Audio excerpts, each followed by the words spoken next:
அனைவருக்கும் வணக்கம். நம்ம இன்னைக்கு பார்க்கக்கூடிய சட்டம் பார்த்தீங்கன்னா the registration of birth and death act 1969. இது தமிழில் வந்து பிறப்புகள் மற்றும் இறப்புகள் பதிவு சட்டம்னு சொல்கிறோம். இது ஆர்பிடி ஆக்ட்னு சொல்கிறாங்க. ஸோ இந்த ஆக்ட் யாருக்கெல்லாம் அப்ளிகபிளாக இருக்க போகுதுன்னு சொல்லி பார்ப்போம். நம்ம நார்மலாக ஒரு ஃப்ரேம்டு லைஃப்பில் வாழ்ந்துட்டுருக்கோம். பட் இந்த ஆக்ட் உங்களுக்கு அந்த மாதிரி என்ன மாதிரியான ஃப்ரேம் ஒரு விஷயத்தை கொடுக்கவே கொடுக்காது. நீங்கள் ஒரு இண்டிவிஜுவலாகவே கன்சிடர் பண்ணப்படுவீங்க சட்டப்படி. நீங்கள் டிஃப்ரெண்ட்லியாக ஏபிள்டாக இருந்திருக்கலாம், இல்லை டிசேபிள்டு பர்சனாக இருக்கலாம், கேர்ளாக பிறந்திருக்கலாம், பாயாக பிறந்திருக்கலாம், டிரான்ஸ்ஜெண்டராக ஃப்யூச்சரில் மாறணும்னு நினச்சிருந்துருக்கலாம். லைக் ஃபிசிக்கலாகவோ மென்டலாகவோ நீங்கள் பார்ன், அப்போது நீங்கள் you are a citizen of India தான். இப்போது உங்களுடைய ஐடென்டிட்டி என்னென்னா நேஷன் யாராக இருப்பாங்கன்னா இந்தியா தான். உங்களுக்கு டாமிசில்டு பற்றி விஷயமும் சரி, ஐடி கார்டும் சரி, ஆதாரோ இல்லை வந்து ரேஷன் கார்டோ, விசாவோ, பாஸ்போர்ட்டோ, ஓட் ஐடியோ, இல்லை பேன் கார்டோ, இல்லை ஃப்யூச்சரில் என்ன மாதிரியான விஷயங்களில் நீங்கள் கவர்மெண்ட் ஐடி கார்ட்ஸ் வாங்கினாலும் சரி, இல்லை ப்ரிவிலேஜஸ் வாங்கினாலும் சரி, எல்லாமே வந்து உங்களுடைய பர்த் பாண்ட்லேருந்து தான் உங்களுக்கு ஆரம்பிக்குது. ஸோ இந்த பாண்டுன்னு நான் சொல்ல விஷயம் என்னென்னா, பேரண்ட்ஸோடு இருந்து லைக் இருக்கக்கூடியவங்களாக இருக்கலாம், பேரண்ட்ஸ் இல்லாதவங்களாக இருக்கலாம், இல்லை ஜாயிண்ட் ஃபேமிலியில் இருந்திருக்கலாம், ஆர்ஃபனாக பிறந்திருக்கலாம், இல்லை ரிலேட்டிவ் கார்டியனாக உங்களை வளர்த்துட்டு இருந்திருக்கலாம், இல்லை கஸ்டடியில் இருந்திருக்கலாம், இல்லை அடாப்டட் சைல்டாக இருந்திருக்கலாம். பட் சம்ஹவ் அதர் நீங்கள் வந்து இந்தியாவில் பிறந்திருக்கீங்க, எந்த இடத்துலையும் பிறந்திருக்கலாம். கேரளாவில் பிறந்திருக்கலாம், கர்நாடகாவில் பிறந்திருக்கலாம், ஜம்மு அண்ட் காஷ்மீரில் பிறந்திருக்கலாம், இல்லை வந்து நீங்கள் ஸ்ரீநகரில் பிறந்திருக்கலாம், இல்லை வந்து கன்னியாகுமரியில் பிறந்திருக்கலாம், இல்லை வந்து லைக் எனி பார்ட் ஆஃப் இந்தியாவில் பிறந்திருக்கீங்கன்னா எல்லாருக்குமே காமனான ஒரு ரெஜிஸ்ட்ரேஷன் பார்த்திங்கன்னா இது பர்த் அண்ட் டெத். கண்டிப்பாக இது கம்பல்சரியாக வந்து கண்டிப்பாக இது ரிப்போர்ட் பண்ணியே ஆகக்கூடிய ஒரு முக்கியமான ஒரு சட்டம். அடுத்து நம்ம இதை எதை பற்றி பார்க்க போகிறோன்னா, இந்த ஆக்டில் சொல்லப்பட்ட நிறைய டெஃபினிஷன்ஸ் பார்ப்போம். பர்த்னா என்ன, டெத்துனா என்ன, ஸ்டில் பர்த்னா என்ன, லைவ் பர்த்னா என்ன, ஃபீட்டல் டெத்துனா என்ன அப்படிங்கிறத பற்றி பார்ப்போம். ப்ளஸ் நம்ம இந்த மாதிரியான தகவல்கள், பிறந்த தகவலும் சரி, இறந்த தகவலும் சரி, யார்கிட்ட போய் சொல்லணும், என்ன டைம் லிமிட்குள்ளே நம்ம போய் சொல்லி ஆகணும், அந்த இன்ஃபார்மெண்ட்டோட கடமை என்ன அப்படிங்கிறத பற்றி பார்ப்போம். ஃபார் எக்ஸாம்பிள், அந்த டைம் லிமிட்டை தாண்டி போகும்போது என்ன மாதிரியான பெனால்ட்டிஸ் இருக்கும், இது ரிலேட்டட் வெப்சைட்ஸ் அண்ட் கேஸ் பற்றி நம்ம பார்க்கலாம். இப்போ அந்த ஆக்ட் பார்த்தீங்க அப்படின்னா, நான் ஆல்ரெடி சொன்ன மாதிரி ஃப்ரேம்டு லைஃப். நம்ம நார்மலாக பேரண்ட்ஸோ இல்லை வந்து கார்டியனாக இருக்காங்க, இல்லை நம்ம ஏதாவது ஒரு அடாப்டட் சைல்டாக இருக்கும் தருணத்தில் எல்லாமே ஃப்ரேம்டாக தான் இருக்கும். நம்ம பிறக்கிறதா இருக்கட்டும், இப்போ பேரண்ட்ஸோடு இருந்தோம்னா ஹாஸ்பிட்டலில் முடிவு பண்ணுவாங்க, என்ன நல்ல நேரம்னு முடிவு பண்ணுவாங்க, அந்த நேரத்தில் குழந்தை பிறக்கணும்னு நினைப்பாங்க. இப்போ எஜுகேஷனாக இருந்தாலும் சரி, அதே மாதிரி இந்த இடத்துல தான் படிக்கணும், இங்கே தான் வாழணும், இங்கே தான் வசிக்கணுங்கிற விஷயமும் அவங்க தான் சொல்லுவாங்க. இதை வச்சு தான் வாழணுங்கிற விஷயத்த வந்து ஃப்ரேம் பண்ணுவாங்க. இதுவே ஃப்ரெண்ட்ஸாக இருந்தோம்னாலும் அதே மாதிரி ஒரு ஃப்ரேம்டு லைஃப்பில் தான் இருக்கும், இதை தாண்டி அவங்க போக மாட்டாங்க. ஸோ இந்த மாதிரியான விஷயங்களில் ஆல்மோஸ்ட் மேரேஜ் கூட ஃப்ரேம்டு லைஃப் தான். பேரண்ட்ஸோடு இருந்தீங்கன்னா அந்த மேரேஜ் விஷயத்த கூட அவங்க ஃப்ரேம் பண்ணியிருப்பாங்க. இவங்கள தான் கல்யாணம் பண்ணணும், இன்னார் தான் கூட தான் வாழணும், லைக் இந்த மாதிரியான விஷயங்கள் இருக்கும். இதெல்லாம் நீ சாகிறதுக்குள்ளேயும் இதெல்லாம் சாதிக்கணும், நான் சாதிக்காதெல்லாம் நீங்கள் சாதிக்கணும், இல்லை நான் சாதிச்சோட அதிகமாக நீ சாதிக்கணும், என்னுடைய பொறுப்பை வந்து நீ வந்து பார்த்துக்கணும். இந்த மாதிரியோட ஃப்ரேம்டு லைஃப்பில் வந்து பேரண்ட்ஸோடையோ இல்லை வந்து அடாப்டட் சைல்டாக இருக்கும் தருணத்தில் அவங்களுக்கு அது அப்படியே பாஸ் ஆன் ஆகும். இதுவே நீங்கள் வந்து லைக் ஆர்ஃபனாக இருக்கும் போது உங்களுக்கு அது சில கடமைகள் இருக்கும், நீங்களும் படிக்கணும், அதை ஸ்பான்சர்ஸ் வந்து நீங்கள் லைக் அந்த மாதிரியான விஷயங்களை வந்து நீங்கள் லுக் ஃபார்வர்ட் பண்ணுற மாதிரி இருக்கும். ஓகே, இதுதான் வந்து ஒரு ஃப்ரேம்டு லைஃப்னு நான் சொல்ல விஷயம். இப்போ வந்து லா இதெல்லாம் சொல்லவே இல்லை.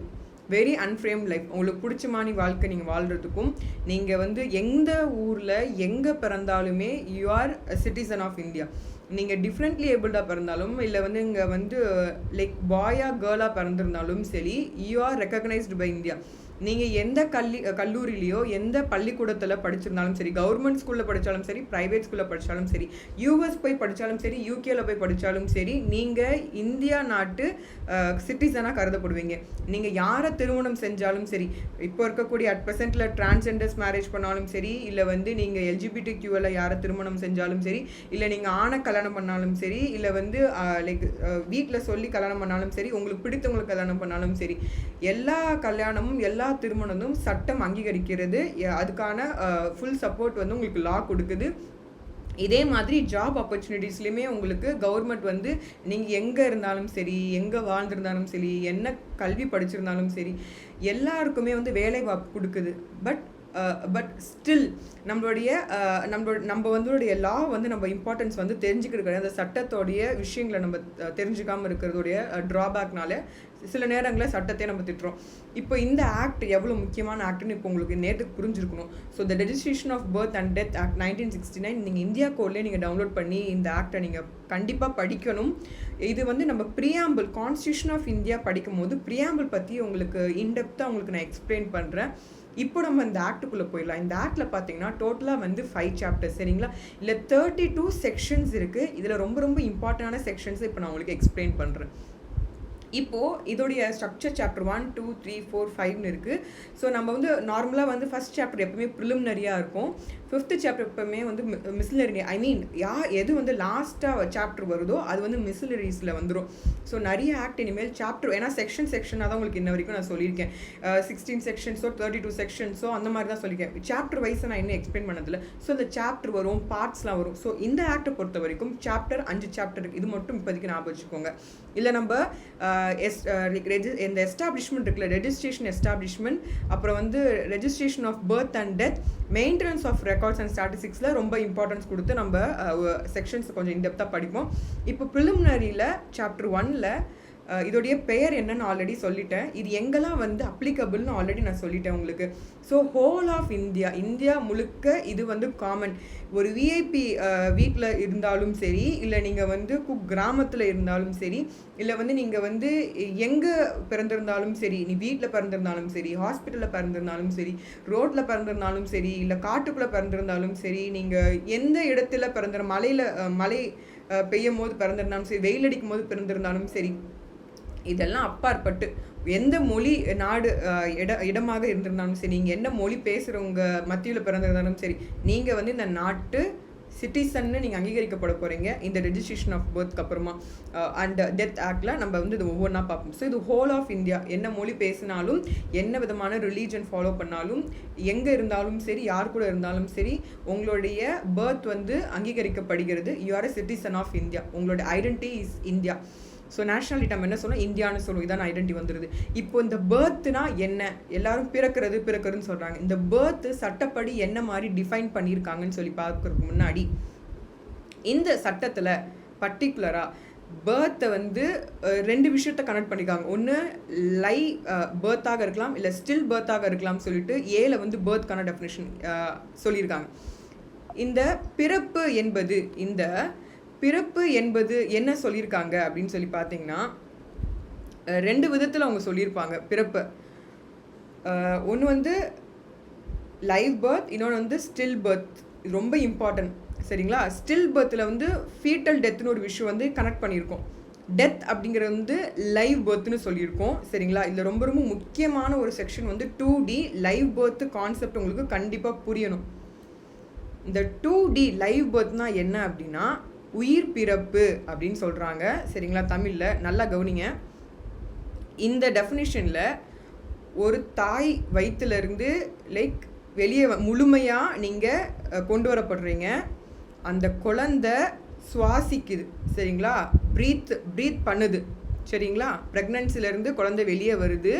ஸோ அந்த குழந்தை என்ன பண்ணுது, ப்ரீத் பண்ணுது சரிங்களா. And show evidences. ஸோ உயிர் உள்ளதுக்கான எல்லா மாதிரியான விஷயங்களை நீங்கள் வந்த பட்சத்தில் உயிருடன் பிறந்ததாக கருதப்படுகிறீர்கள் சரிங்களா. யூ ஆர் லிவ் பார்ன் அப்படின்னு சொல்கிறாங்க சரிங்களா. லிவ் பர்த் சொத்துன இப்போ வந்து லிவ் பார்ன் அப்படின்னு சொல்கிறாங்க. ஸோ நீங்கள் உங்களுடைய வந்து பிறப்பு வந்து உயிருடன் இருக்கக்கூடிய வாழ்வா. இதுதான் வந்து சட்டப்படி உயிர் பிறப்பு, அதாவது லைவ் பர்த் அப்படின்னு சொல்கிறாங்க சரிங்களா. இப்போது ஸ்டில் பர்த்தும் ஃபீட்டல் டெத்தும் கிட்டத்தட்ட ஒரே மாதிரி தான் வரும் சரிங்களா. இப்போது ஸ்டில் பர்த் அப்படின்னா என்ன அப்படின்னா, ஃபீட்டல் டெத், குழந்தை வந்து என்ன பண்ணுது, இறந்துடுற ஒரு இதுதான் வந்து கருமரணம் அப்படின்னு சொல்கிறாங்க.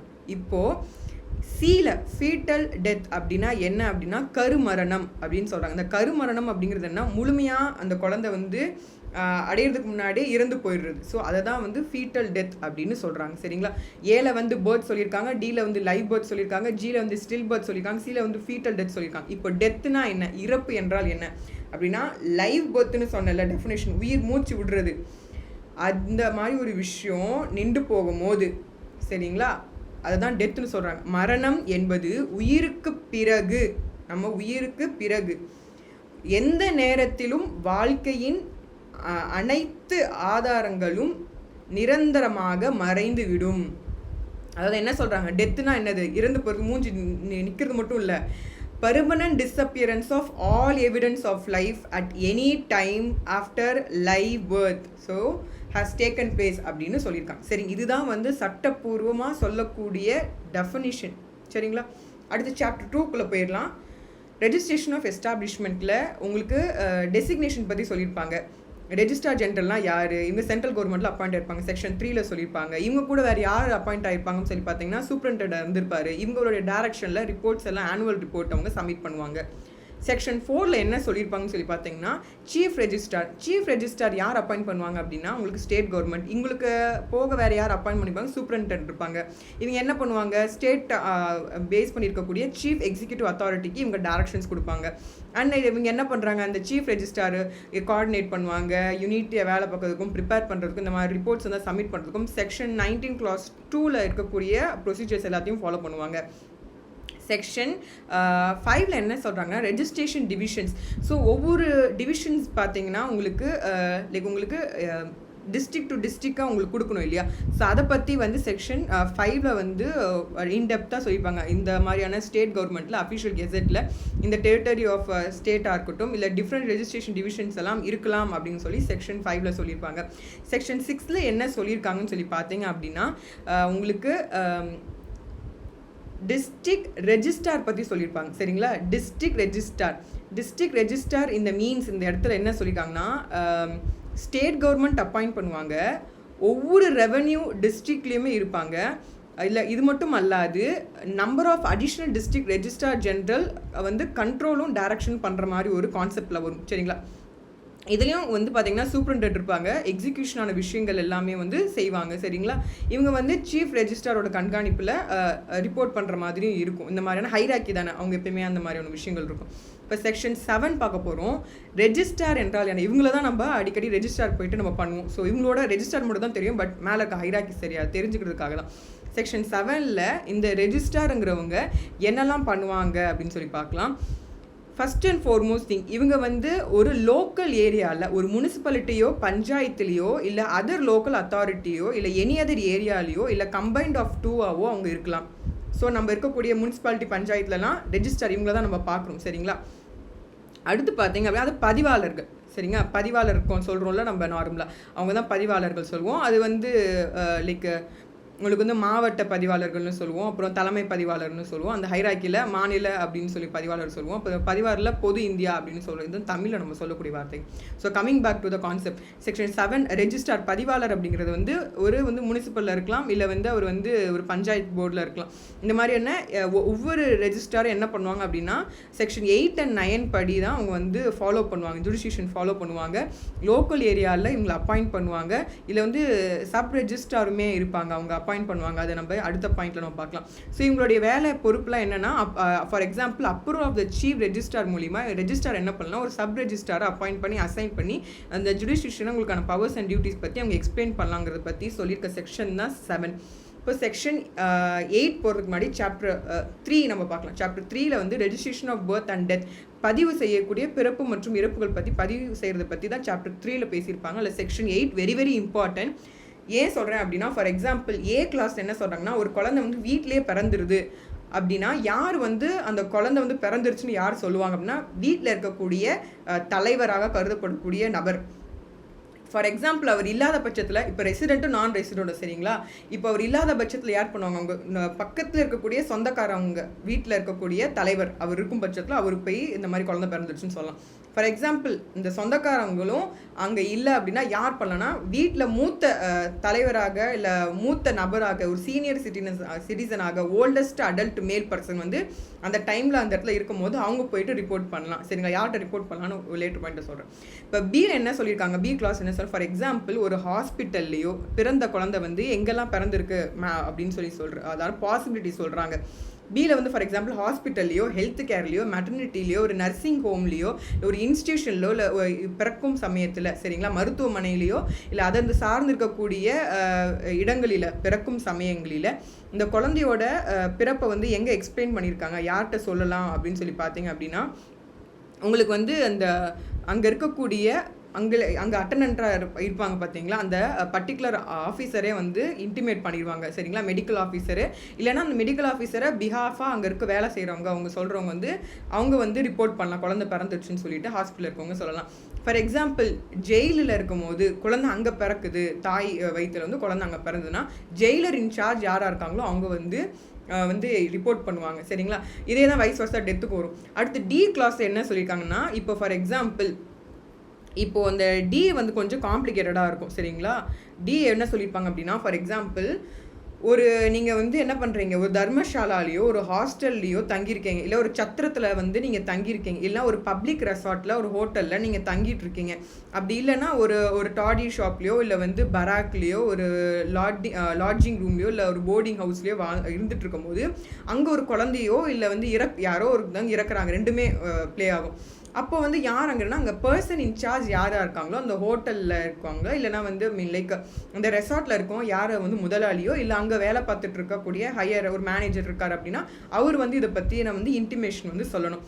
அடுத்து பார்த்தீங்க அப்படின்னா ஈல என்ன சொல்கிறாங்கன்னா, ஃபார் எக்ஸாம்பிள் ஒரு டெட் பாடியோ இல்லை ஒரு குழந்தை நியூ பார்ன் சைல்டு வந்து பார்ன் ஆகுது, யாருமே இல்லாத இடத்துல ஒரு டெசர்ட்டடான ஒரு பிளேஸில் வந்து பிறக்குது, ஒரு பப்ளிக் பிளேஸில் வந்து பிறக்குது. அதான் சொன்னேன், ரோட்லேயே பிறந்தாலும் சரி யாரும் இல்லாத இடத்துல பிறந்தாலும் சரி, அப்போது தருணத்தில் அந்த ஊரில் யார் ஊர் தலைவராக இருக்கிற ஹெட்மேனாக இருக்கிறாங்களோ இல்லை அந்த ஊரில் யார் அதை பார்த்தாங்களோ அவங்க அங்கே இருக்கக்கூடிய லோக்கல் போலீஸ் ஸ்டேஷனில் அவங்க இன்ஃபார்ம் பண்ணுற மூலிமா அந்த ரெஜிஸ்ட்ரேஷன் வந்து பர்த் வந்து சர்டிஃபிகேட்டோ இல்லை டெத் சர்டிஃபிகேட்டோ உங்களுக்கு கிடைக்கிறதுக்கான வாய்ப்புகள்.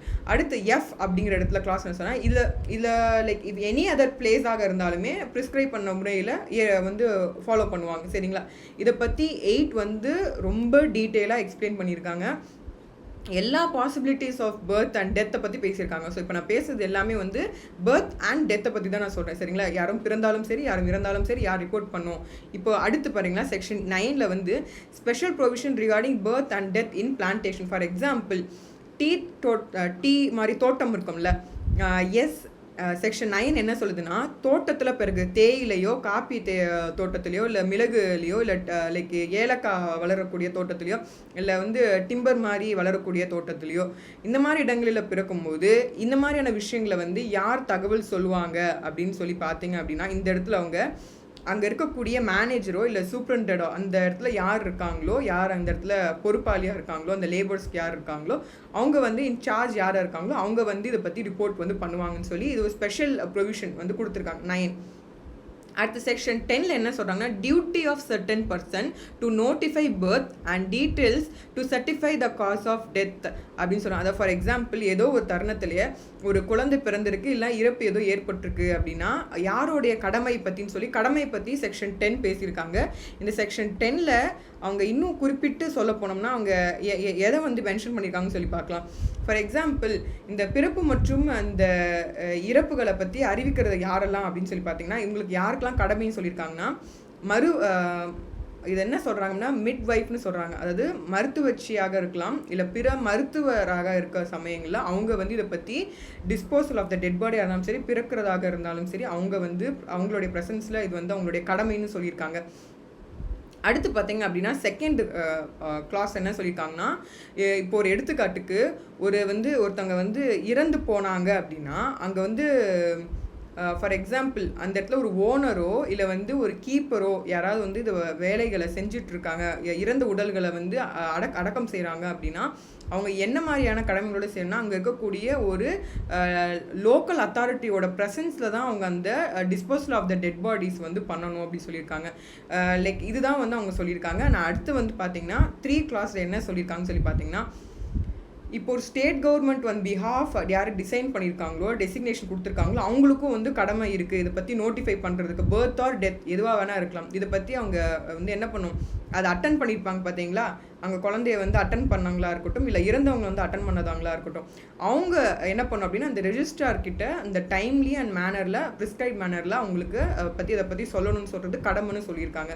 அடுத்து பார்த்தீங்க அப்படின்னா செகண்ட் செக்ஷன் என்ன சொல்லியிருக்காங்கன்னா, ஸ்டேட் கவர்மெண்ட் பண்ணக்கூடிய விஷயங்கள், அதாவது மாநில அரசில் இருக்கக்கூடிய இடங்களிலே ரெஜிஸ்ட்ரார் இருக்காங்க பார்த்தீங்களா, அவங்க என்ன பண்ணும் அப்படி உங்களுக்கு கிடைச்ச தகவல் வந்து காஸ் ஆஃப் டெத்தை வந்து கேட்டு அந்த காஸ் ஆஃப் டெத்தாக இருக்கும் தருணத்தில் அதுக்கான சர்டிஃபிகேட்டை அவங்க ப்ரொவைட் பண்ண வேண்டியது அவங்களுடைய கடமை. தேர்ட் கிளாஸ் என்ன சொல்லியிருக்காங்க அப்படின்னு சொல்லி பார்த்தீங்கன்னா, இந்த ஸ்டேட் கவர்மெண்ட் ஆல்ரெடி நான் செகண்டில் சொன்னது தான்.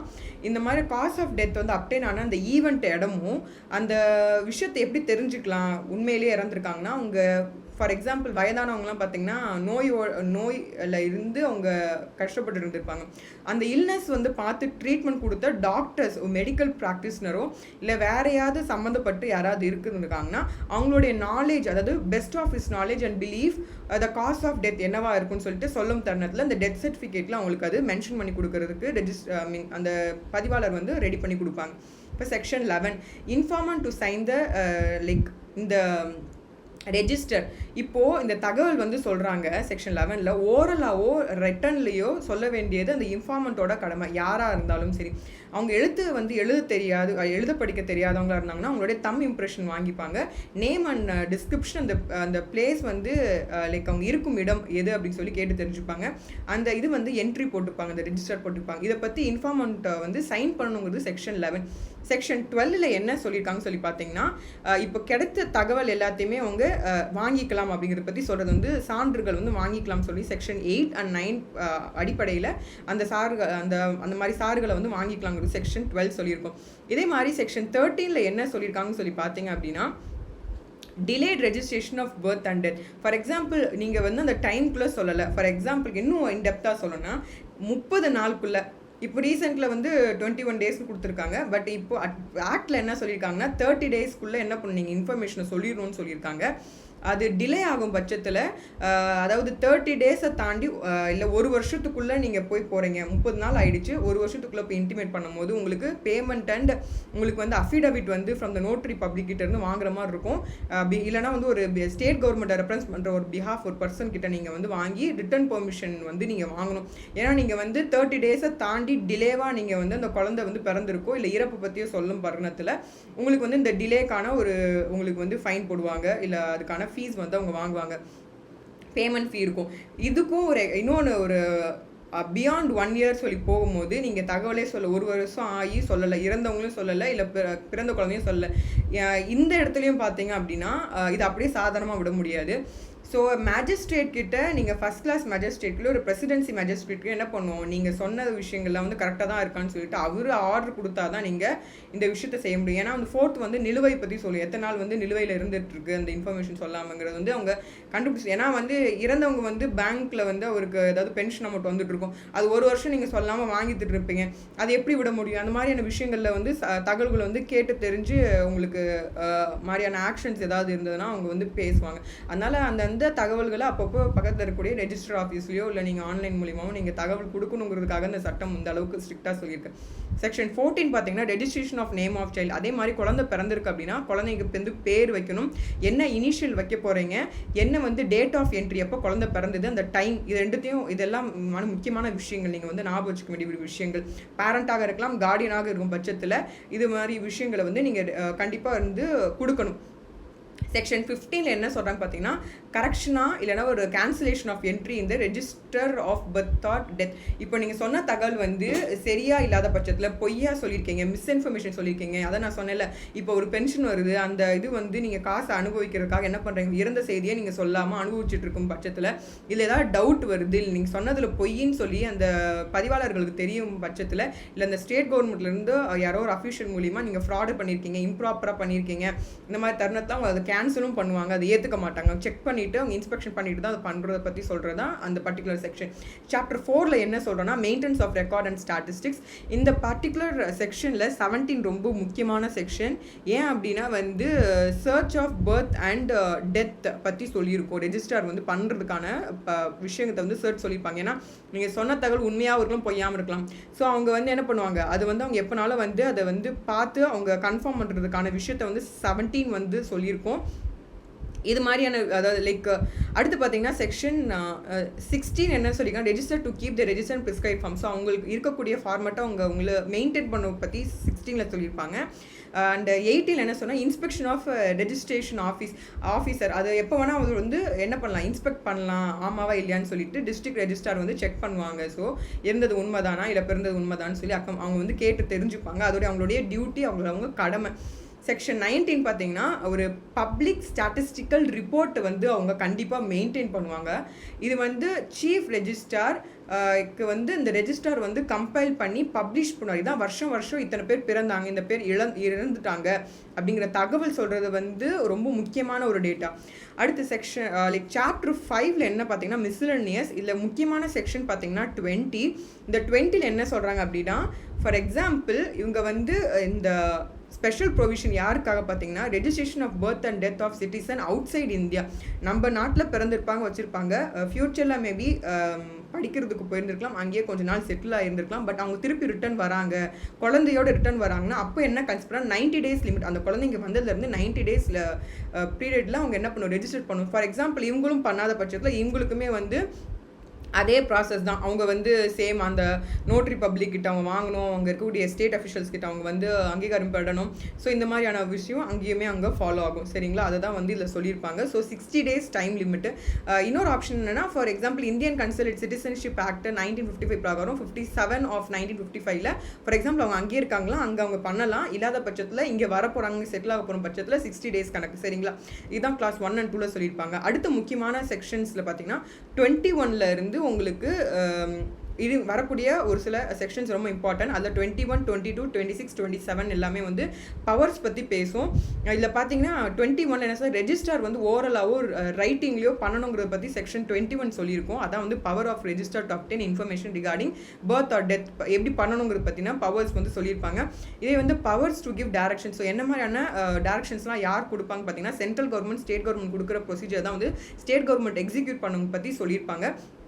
அண்ட் செக்ஷன் 26 என்ன சொல்லியிருப்பாங்க அப்படின்னா, ரெஜிஸ்ட்ராரோ சப் ரெஜிஸ்ட்ராரோ தான் இந்த சட்ட பிரகாரம் பார்த்தீங்கன்னா பப்ளிக் சர்வெண்ட்டாக கருதப்படுவார்கள்.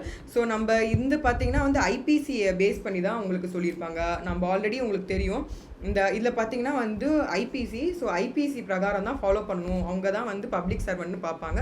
ஸோ நம்ம இதுவும் ஒரு நாள் படிக்கலாம். இந்த டாப்பிக்கில் வந்து பப்ளிக் சர்வெண்ட்னா யாரெல்லாம் சொல்கிறாங்கன்னு சொல்லி பார்க்கலாம். ஸோ இந்த சட்டப்படி ரெஜிஸ்ட்ரார் சப் ரெஜிஸ்ட்ரார் வந்து பப்ளிக் சர்வெண்ட். 27ல் என்ன சொன்னால் டெலிகேஷன் ஆஃப் பவர்ஸ். ஸ்டேட் கவர்மெண்ட்டில் வந்து செக்ஷன் 30ல் சொன்ன விஷயங்கள் வந்து டெலிகேஷன் ஆஃப் பவர்ஸ் பற்றி சொல்லிப்பாங்க. ஸ்டேட் கவர்மெண்ட் என்னெல்லாம் இருக்குன்னு சொல்லிட்டு நம்ம அடுத்து வந்து அவங்களுக்கு என்ன மாதிரி பவர்ஸ் இருக்குன்னு சொல்லி பார்க்கலாம். இப்போது பெனாலிட்டி. இப்போ பெனாலிட்டின்னு பார்த்தீங்கன்னா, இப்போ நான் சொன்ன விஷயத்தை யாரோ ஒருத்தவங்க கடமைகள் செய்யாத பட்சத்தில் என்ன சொல்கிறாங்கன்னா 50 rupees ஃபைன் அமௌண்ட் சொல்கிறாங்க. இப்போ வேறு யாராவது ஆளுகளை, இப்போ அது ஃபார் எக்ஸாம்பிள் அவர் வந்து ஒரு மெடிக்கல் ப்ராக்டிஸ்னர், அவர் வந்து தரமாட்டேன் அப்படிங்கும்போது அவருக்கு 50 ரூபா ஃபைன். இப்போது ஃபார் எக்ஸாம்பிள் அவர் சொல்கிறாரு இன்ஃபர்மேஷன் உண்மைன்னு தெரியுது, பட் அவர் பொய்யான தகவல் சொல்லும் பட்சத்தில் அவருக்கு 50 ரூபா ஃபைன். ஸோ அதே மாதிரி அவர் வந்து பேரையோ டிஸ்கிரிப்ஷன் ஆஃப் பிளேஸோ இல்லை தம் ரெஜிஸ்ட்ரேஷனோ கொடுக்க மாட்டேன், ரெஃப்யூஸ் பண்ணார் அப்படின்னாலும் அதுக்கும் வந்து அமௌண்ட் வந்து 50 rupees ஃபைன். இது ரெஜிஸ்ட்ராரோ இல்லை இது அவர் பண்ண மாட்டேன் அப்படின்னு சொல்லிட்டு அவர் டிலே பண்ணும் பட்சத்தில், ரெஜிஸ்ட்ராரே பண்ணும் பட்சத்தில் அவருக்கு 50 ரூபா ஃபைன் போட்டிருக்காங்க. அண்ட் இது பார்த்தீங்கன்னா வந்து வேறு ஏதாவது ஒரு எனி பர்சனாக இருக்கும் பட்சத்தில் கிளாஸ் 4 என்ன சொல்கிறாங்கன்னா 10 ரூபா ஃபைன் சொல்லியிருக்காங்க. சிஆர்பிசி பிரகாரம் 8098 பிரகாரம் இது எப்படி வந்து இந்த மாதிரி கேஸ்லாம் வந்து ஃபாலோ பண்ணுவாங்கன்னா சம்மரியில் எப்படின்னா பை மேஜிஸ்ட்ரேட் தான் நடக்கும். சிஆர்பிசி ஆக்ட் அகெயின் வந்து சிஆர்பிசி ஆக்ட் பிரகாரம் தான் அது நடக்கும். ஸோ இதை பற்றி சொல்லியிருக்காங்க. அதாவது நார்மலாக இந்த மாதிரி பண்ண மாட்டாங்க, பண்ணும் பட்சத்தில் பெனால்ட்டி ஒரு விஷயம் இருக்குது, அதை பற்றி நீங்கள் வந்து தெரிஞ்சுக்கணும். அடுத்து பார்த்தீங்கன்னா 28ல் சொன்னால் குட் ஃபேத், அதாவது நல்லெண்ணம் பேஸ் பண்ணி பண்ணும்போது அது வந்து குட் ஃபேத்தில் போயிடும். நல்லெண்ணத்தோடு பண்ணுற விஷயங்கள் வந்து குட் ஃபேத்தில் கன்சிடர் பண்ணுவாங்க. இப்போ வந்து செக்ஷன் 29 வந்து ரொம்ப ரொம்ப முக்கியமான ஒரு செக்ஷன். 29ம் சரி 30ம் சரி. இப்போ வந்து நம்ம 30 பார்க்கலாம். 29/30. ஸோ 29ல் சொன்னால் act not to be in derogation of act 6 of 1886ன்னு சொல்லியிருப்பாங்க. இப்போ வந்து நம்ம வந்து என்ன பார்க்கலாம் அப்படின்னா வந்து, அதாவது முன்னாடி இருந்த சட்டத்தை பற்றி பேசியிருப்பாங்க. அதாவது birth death marriages registration act 1886 முன்னாடி ஒரு இருந்தது. அதுக்கு இதாக தான் வந்து இப்போது வந்து இது புது ஆக்ட் நமக்கு இருக்குது, அமலில் இருக்குது. அதை பற்றி அவங்க சொல்லியிருக்காங்க. சரிங்களா, ஜஸ்ட் ஃபார் இன்ஃபர்மேஷன். இப்போ இந்த செக்ஷன் 30ல் பவர் டு மேக் ரூல்ஸ், நான் ஆல்ரெடி நான் சொன்னேன்ல டெரகேட்டரி பவர் சொன்னேன்ல, அது வந்து இங்கே வந்து கனெக்ட் ஆகும், இன்டர் கனெக்டாக. இப்போ நம்ம பேசினது எல்லாத்தையுமே சேர்த்து இதில் கொடுத்துருப்பாங்க. சரிங்களா, இந்த ஆக்டோ என்னெல்லாம் இப்போ பேசணும் அதை பற்றி வந்து மொத்தமாக சொல்லி பவர்ஸ் ஆஃப் த ரூல் சொல்லியிருப்பாங்க. இது ஸ்டேட் கவர்மெண்ட்டுக்கு முழுக்க வந்து யார் வந்து அதிகாரம் கொடுக்குறாங்க அப்படின்னு சொல்லி பார்த்தீங்கன்னா சென்ட்ரல் கவர்மெண்ட் அப்ரூவல் மூலிமா தான் நடக்குது. இது எல்லாமே அஃபிஷியல் கெசட் மூலிமா நோட்டிஃபிகேஷன் மூலிமா தான் எல்லாமே ப்ராசஸில் நடந்துகிட்ருக்கு. இப்போ செகண்ட் கிளாஸ் என்ன சொல்கிறாங்கன்னு சொல்லி பார்க்கலாம். இந்த செகண்ட் கிளாஸ் என்னெல்லாம் சொல்கிறாங்க அப்படின்னா, உங்களுக்கு வந்து என்ன மாதிரியான ஃபார்ம்ஸ் வந்து நீங்கள் ரெஜிஸ்ட்ரேஷன் ஃபார் பர்த் அண்ட் டெத்துக்கு எப்படி மாதிரி ஃபாலோ பண்ணணும், எத்தனை பீரியட் என்ன பீரியட்குள்ளே உங்களுக்கு நீங்கள் இந்த ரெஜிஸ்ட்ரேஷன் பண்ணணும். இந்தியாவில் இருந்தால் 30 days குழந்தை பிறந்ததுலேருந்து இந்த சட்டத்தில் என்ன சொல்லியிருக்காங்க சொல்கிறேன், மாடிஃபை பண்ணதை அப்புறமா பார்த்துக்கலாம், நோட்டிஃபிகேஷன் அப்புறம் பார்த்துக்கலாம். 30 நாள் கணக்கு சொல்லியிருக்காங்க. இதுவே வந்து ஃபாரினில் இருந்து அந்த குழந்தைங்க திருப்பி வராங்கன்னா, ஒன்று அங்கேயே இருந்தாங்கன்னா அந்த அங்கே இருக்கக்கூடிய இந்தியன் கன்சல்டன்ட்ல அவங்க இன்ஃபார்ம் பண்ணணும். அக்கார்டிங் டு சிட்டிசன்ஷிப் ஆக்ட் நம்ம அதை அப்புறமா படிக்கலாம், அந்த ஆக்டை பற்றி படிக்கலாம். இப்போ அவங்க இங்கே செட்டில் ஆக போகிறாங்க, இங்கே வரப்போகிறாங்க அப்படின்னா அந்த குழந்தை வந்த இந்த இந்தியாவில் என்ட்ரு ஆன அரைவல் ஆன தேதியிலேருந்து 60 days கணக்கு பண்ணணும். இது வந்து அந்த டைம் பீரியடுக்குள்ளே 60 daysக்குள்ளே பண்ணாமல் ஒரு 1 year வரைக்கும் அவங்க போச்சு அப்படின்னா அவங்களுக்கான ப்ரொசீஜர் வேறு. நோட்டுக்கிட்ட சைன் வாங்கணும், ஸ்டேட் அஃபீஷியலில் இருக்கக்கூடிய அவங்கக்கிட்ட வாங்கணும், அவங்க வந்து மீதி இருக்க ஃபீஸ் எல்லாம் பே பண்ணணும். 1 year தாண்டி போகும் பட்சத்தில் மீதி இருக்க ப்ரொசீஜர்ஸ் லைக் அவங்க மேஜிஸ்ட்ரேட் மூலிமா லைக் ஆர்டர் வாங்கி தான் அது வந்து anything it can be. So அதை ஃபாலோ பண்ணுவாங்க. So both birth and death பற்றி தான் பேசிகிட்டு இருக்கேன். அண்ட் எக்ஸ்க்ளூசிவ் இதில் எந்த மாதிரியான விஷயங்களை வந்து ப்ரீடெட் வித்தின் எதுக்குள்ளே பண்ணணும் அப்படிங்கிறத பற்றி எக்ஸ்பிளைன் பண்ணுறது வந்து இந்த பவர் கொடுக்குறாங்க. அதே மாதிரி பார்த்தீங்கன்னா ஃபீஸ் எவ்வளோ பே பண்ணணும் அப்படிங்கிற விஷயத்த தான் வந்து தகவல் வந்து அங்கே இருக்கக்கூடிய இப்போ இருக்கக்கூடிய என்ன விஷயமோ அதை நீங்கள் கேட்டு அந்த பர்டிகுலர் பதிவாளர்கிட்ட கேட்டு தெரிஞ்சுக்க வேண்டியது வந்து அது சொல்ல வேண்டிய கடமை வந்து பதிவாளருக்கு இருக்குது. அதே மாதிரி பார்த்தீங்கன்னா இது search of birth and death உண்மையா இல்லையா, இது ஃபீஸ் பேயபிளாக இது பண்ணலாமா வேண்டாமா அப்படிங்கிறத பற்றி சொல்ல விஷயங்கள்லாம் வந்து ரெஜிஸ்ட்ரார் தான் எக்ஸ்பிளைன் பண்ணுவார். இது மட்டும் இல்லாமல் ஸ்டாட்டிஸ்டிக்கல் ரிப்போர்ட்டு, இந்த ரிட்டர்ன்ஸு, இந்த கஸ்டடி எடுக்கிறது, ப்ரொடக்ஷன் பண்ணுறது, ட்ரான்ஸ்ஃபர் ஆஃப் இந்த ரெஜிஸ்டர் பேஸ்டு இந்த அதர் ரெக்கார்ட்ஸு பை ரெஜிஸ்டாராக இருக்கட்டும், இல்லை வந்து கரெக்ஷன்ஸ் அண்ட் எரர்ஸு இதை கேன்சல் பண்ணக்கூடிய அதிகாரமாக இருக்கட்டும், இல்லை எதுவாக இருந்தாலும் சரி எல்லாருடைய பவர்ஸ் வந்து செக்ஷன் 30 வந்து கொடுத்துருக்காங்க. 31 32 இப்போ நம்ம அது அவ்வளோ இம்பார்ட்டன்ட் கிடையாது. ஸோ இப்போ நம்ம வெப்சைட் சொல்லி போகும்போது பார்த்தீங்கன்னா நம்ம நார்மலாக கிரேட்டர் சென்னை கார்பரேஷன் பார்த்தீங்கன்னா உங்களுக்கு பர்த் சர்டிஃபிகேட், டெத் சர்டிஃபிகேட் தெரியுதா, ஸோ அதில் நீங்கள் பண்ணிக்கலாம், ஆன்லைனில் பண்ணிக்கலாம். அப்படி இல்லைன்னா வந்து நான் உங்களுக்கு லிங்க்கும் கொடுக்குறேன். ஸோ இல்லை பர்த் சர்டிஃபிகேட், டெத் சர்டிஃபிகேட்டில் பார்த்தீங்கன்னா இது டெத் சர்டிஃபிகேட்டோட ஃபார்ம் எப்படி இருக்குது அப்படிங்கிறதுக்காக, சரிங்களா. இது தமிழ்நாடு கவர்மெண்ட் ஆஃப் தமிழ்நாடு. இதே மாதிரி எல்லா ஸ்டேட்டுக்குமே இந்த மாதிரி போர்ட்டல் இருக்குது. அங்கங்கே ரெஜிஸ்டர் முனிசிபாலிட்டியோ இல்லை பஞ்சாயத்தோ இல்லை எது வந்து ஃபாலோ பண்ணி நீங்கள் வரீங்களோ நீங்கள் அந்த ரெஜிஸ்டர் பதிவாளர் ஆஃபீஸில் போய் கேட்டு நீங்கள் தகவல் தெரிஞ்சுக்கலாம். இல்லை வாலண்டியர்ஸும் நிறைய பேர் உங்களுக்கு கைட் பண்ணுவாங்க. இது வந்து அடுத்த வெப்சைட். ஸோ இது எப்படி இருக்குது அப்படின்னு சொல்லி முக்கியமான லிங்க்ஸ், இம்பார்ட்டன்ட் லிங்க்ஸாக இருந்தனால இது சேவாவில் இருந்தனால அது அப்படியே எடுத்தேன். ஸோ வந்து டிஜிட்டல் சேவா கேந்திராவில் பர்த் சர்டிஃபிகேட் என்னன்னு சொல்லியிருந்தாங்க. ஸோ அதுக்காக ஒரு ப்ரூஃப் மாதிரி.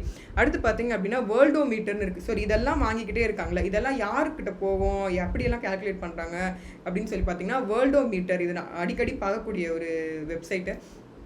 வேர்ல்டோமீட்டர் பார்த்தீங்கன்னா உலக அளவில் இருக்கக்கூடிய எல்லாருடைய பாப்புலேஷன் பற்றியுமே எத்தனை பேர் பிறக்கிறாங்க, எத்தனை பேர் இறக்குறாங்க, எவ்வளோ மரம் வெட்டுறாங்க, அந்த மாதிரியான ஓவரால் இந்த வேர்ல்டில் என்னெல்லாம் நடக்குதோ அதை பற்றின விஷயங்களை வந்து சேகரித்து அவங்க அப்படியே ஒரு செகண்டுக்கு அவ்வளோ பிறக்கும், அவ்வளோ குழந்தைங்க இருக்கிற டெத்து வரும், அவ்வளோ மரம் வெட்டுவாங்க, அவ்வளோ கார்பன் டை ஆக்சைடு லெவல் அதிகமாக போகிறது எல்லாமே இதை காமிப்பாங்க. ஜஸ்ட் ஃபார் ரெஃபரன்ஸ் ஒரு தடவை போய் பாருங்கள். ஸோ இந்த பர்த் அண்ட் டெத் ஆக்ட் 1969 பார்த்தீங்கன்னா நிறைய கேசஸும் வந்திருக்கு. எதை பேஸ் பண்ணி பார்த்தீங்கன்னா டிலே ஆஃப் இந்த டைமுக்குள்ளே பண்ணாமல் அந்த 30 days 60 days ஃபாலோ பண்ணாத போது அது டிஸ்பியூட்டாக போகும்போது அது வந்து கேஸ் ஆக மாதிரி இருக்குது. அதே பார்த்திங்கன்னா ப்ரீவியஸ் ஆக்ட்டுக்கும் இந்த ஆக்ட்டுக்கும் ஒரு சில நேரத்தில் கிளாஷ் ஆகிற மாதிரி தருணங்களை எல்லாம் வந்து நிறைய பேரோட பார்ட்டியெல்லாம் இருந்திருப்பாங்க, அவங்க டெத்து சர்டிஃபிகேட்டே வாங்காமல் இருக்கும்.